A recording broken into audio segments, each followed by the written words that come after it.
이재현의 하나님의 얼굴의 심리학 중 유발 하라리의 딜레마. 유발 노아 하라리는 이스라엘의 역사학자이자 철학적 성격이 강한 대중 지식인입니다. 그는 역사학자로서 과거의 기록에만 집중하지 않고 인간은 앞으로 무엇이 될 것인가? 라는 명제를 두고 역사, 생물학, 기술, AI의 관점에서 연구해온 학자입니다. 1976년 이스라엘에서 태어났고 2002년 옥스퍼드 대학에서 박사학위를 받았습니다. 현재 예루살렘 히브리 대학교 역사학과 교수로 활동 중입니다. 그의 대표 저술로는 사피엔스, 인간은 지구를 어떻게 지배해 왔는가? 호모데우스, 과거가 아니라 미래를 바라본다. 넥서스, 석기시대부터 AI까지 정보와 네트워크가 인간 사회를 어떻게 움직여왔는가를 살핀 대표적 저술들이 있습니다. 오늘 상상서평은 그러한 하라리의 생각을 기독교적 관점에서 살펴본 장로회 신학대 이재현 교수의 하나님 얼굴의 심리학이라는 책을 소개합니다. 저자 이재현 교수는 최근 큰 관심을 불러일으키는 역사미래학자인 하라리의 주장들을 기독교적 관점에서 재해석해보는 책을 발간했습니다. 역사학자로서 하라리가 주장한 큰 스펙트럼을 모두 소개하고 다룰 수는 없을 것 같습니다. 오늘은 그중 AI에 대한 하라리의 생각을 엿보고 저자 이재현 교수의 기독교적 관점에서 되새겨보는 생각들을 함께 조명해 보고자 합니다. 첫 주제 AI와 인간. 최근 인류에게 가장 큰 딜레마는 AI입니다. 인간이 개발한 AI가 인간의 능력을 넘어 급기야 인간을 위협하는 상황에 이르렀기 때문입니다. 사람들이 일자리를 빼앗기기 시작했습니다. AI가 일자리를 빼앗은 수준에 머무는 것이 아니라 AI는 새로운 시대의 리더이자 종교까지 만들어낼 수 있을 것이라고 하라리는 예측합니다. AI에 대한 의존도가 갈수록 높아지면서 우리가 믿고 따라야 할 것은 AI가 될 것이라는 뜻입니다. AI에 대한 의존도가 높아져서 생기는 이 문제는 그렇다고 궁극적으로 AI가 인간과 똑같을 수 있다고 생각하는 것은 아닙니다. 도리어 AI가 인간과 다르기 때문에 생기는 문제입니다. 그것을 잘 구분할 수 있어야 합니다. AI에게는 인간에게 있는 의식이 없습니다. 하라리는 AI에게 없는 것은 마음이라고 주장합니다. 여기서 하라리가 말하는 의식이란 고통으로 설명됩니다. 또는 고통을 느낄 수 있는 능력입니다. 영어로 The Capacity to Suffer입니다. 마음이란 생각 또는 사고력으로 해석할 수 있습니다. 사고할 수 있는 능력은 AI에게도 적용되고 있고 갈수록 그 능력은 인간을 넘어설 정도입니다. 하지만 AI는 고통을 느끼지는 못한다는 측면에서 인간과 구분되는 점이라고 주장합니다. 다시 말하면 인간은 AI와 달리 고통을 느낄 수 있는 존재이며 그렇기 때문에 윤리적 법적 주체가 될 수 있다고 말합니다. 예컨대 누군가 차를 훔친다면 그것은 차량 절도입니다. 이때 훔쳐진 차가 고통을 겪는 것은 아닙니다. 차를 잃어버린 인간이 고통을 겪는 것입니다. 인간은 차와 달리 고통을 겪는 존재입니다. 그래서 인간은 윤리적 책임과 동시에 권리를 가집니다. 차량 손괴보다 사람을 해치는 일이 훨씬 중죄인 이유는 바로 사람이 고통을 받는 존재이기 때문입니다. 그런데 이런 딜레마에 빠집니다. 소, 돼지, 양 같은 동물들도 인간처럼 고통을 느낍니다. 그렇다면 동물들도 의식을 가진 존재로서 윤리적 법적 주체가 된다고 봐야 할까? 입니다. 신경과학적 연구보고 의식에 관한 캠브리지 선언 2012에서 발표된 과학적 보고에서 동물들도 의식이 있고 고통을 느낀다는 연구 결과가 발표되었습니다. 그 영향으로 뉴질랜드에서는 최근 동물복지법이 통과되었습니다. 학계에서는 이런 일이 인간과 동물에 대한 의식 우열을 따질 수 있는지에 대한 치열한 논쟁을 야기하고 있습니다. 하라리는 이러한 논쟁을 그의 저서에서 늘어만 놓을 뿐 스스로 답을 하지는 못하고 있습니다. 그가 이에 답을 못하는 가장 근본적인 이유는 그가 가지고 있는 진화론적 사고에 기인하고 있다고 보입니다.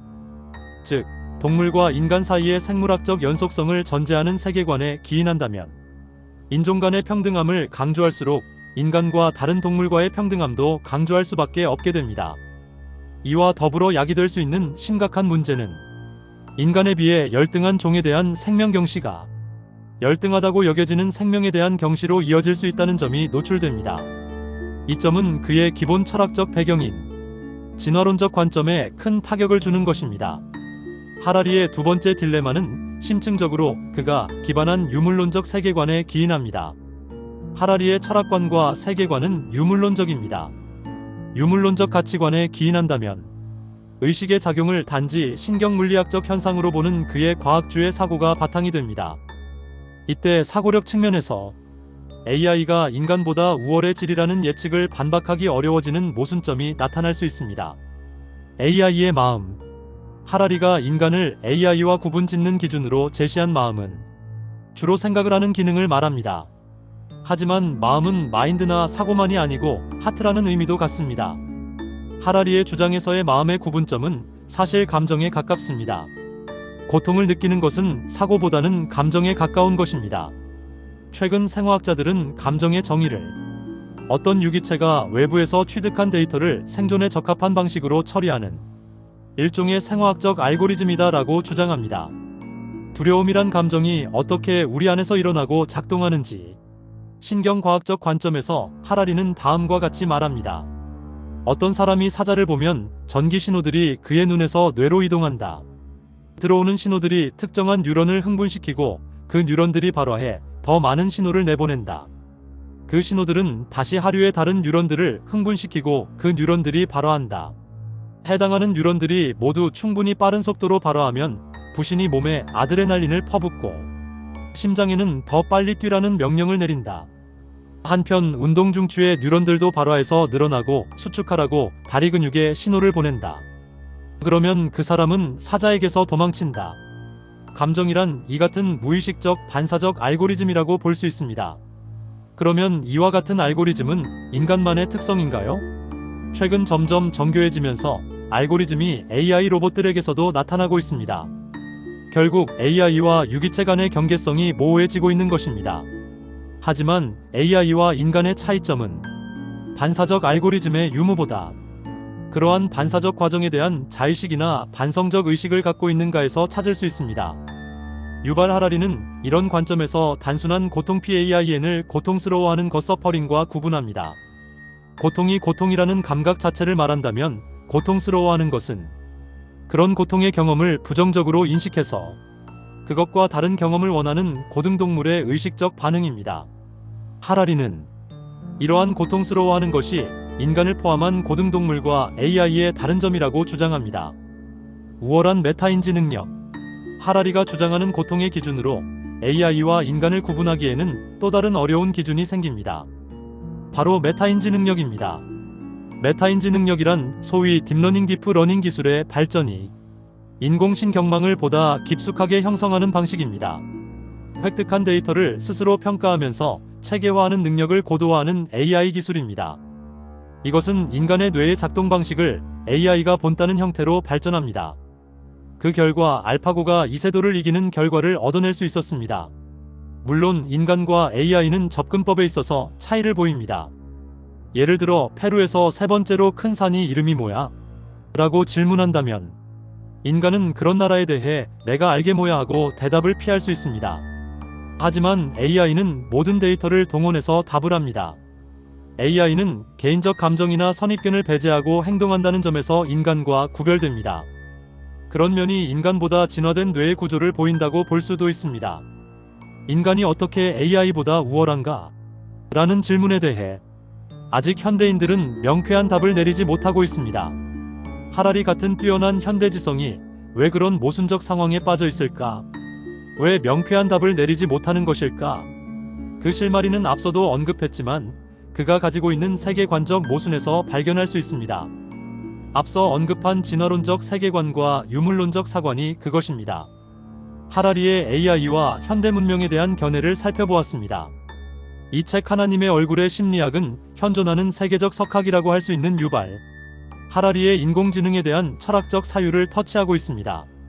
다시 말해 현존하는 과학 문명이 인간의 영역에 침범하는 상황이 심리학적 관계의 중요한 콘텍스트로 자리하고 있다는 것을 작가는 선포하고 있는 것입니다.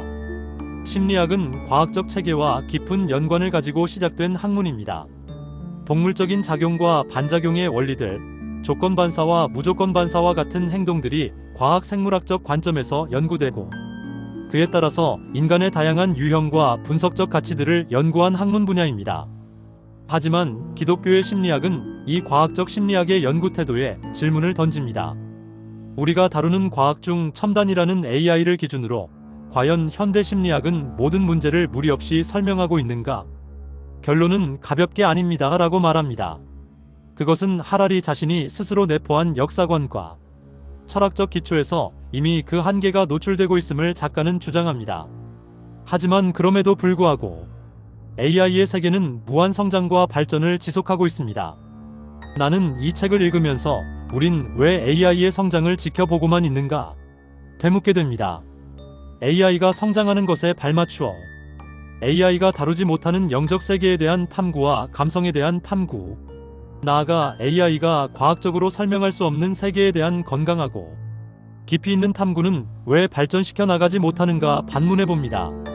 세상의 교육이 과학주의와 진화론적 가치를 중심으로 펼쳐져 나감을 방관하듯이 쳐다보면서 반대적인 창조론적 관점과 영적 세계에 대한 관점의 깊이를 더하는 연구와 세계관적 노력은 왜 게을리하고 있는가 반문해보게 되는 것입니다. 그것이 어쩌면 하발리에게서 느낀 연구자의 모순보다 더 큰 학계의 모순 또는 기독교 신학계의 한계와 모순은 아닐까 조심스런 생각을 하게 됩니다. 수많은 곳에서 인문학을 떠듭니다. 살아있는 인문학이란 지금 변화되는 이 사회 현상을 읽어내고 정의하며 비판과 각성 그리고 건강한 모랄을 도모할 수 있는 태도에 있습니다. 그것이 살아있는 인문학이라 생각해봅니다. 상상서평 4번째를 여기서 마칩니다. 상상서가는 기독교와 문화 중심의 문서 선교를 하는 미디어입니다. 많은 관심과 응원, 좋아요, 구독 부탁드립니다. 함께 해주셔서 감사합니다.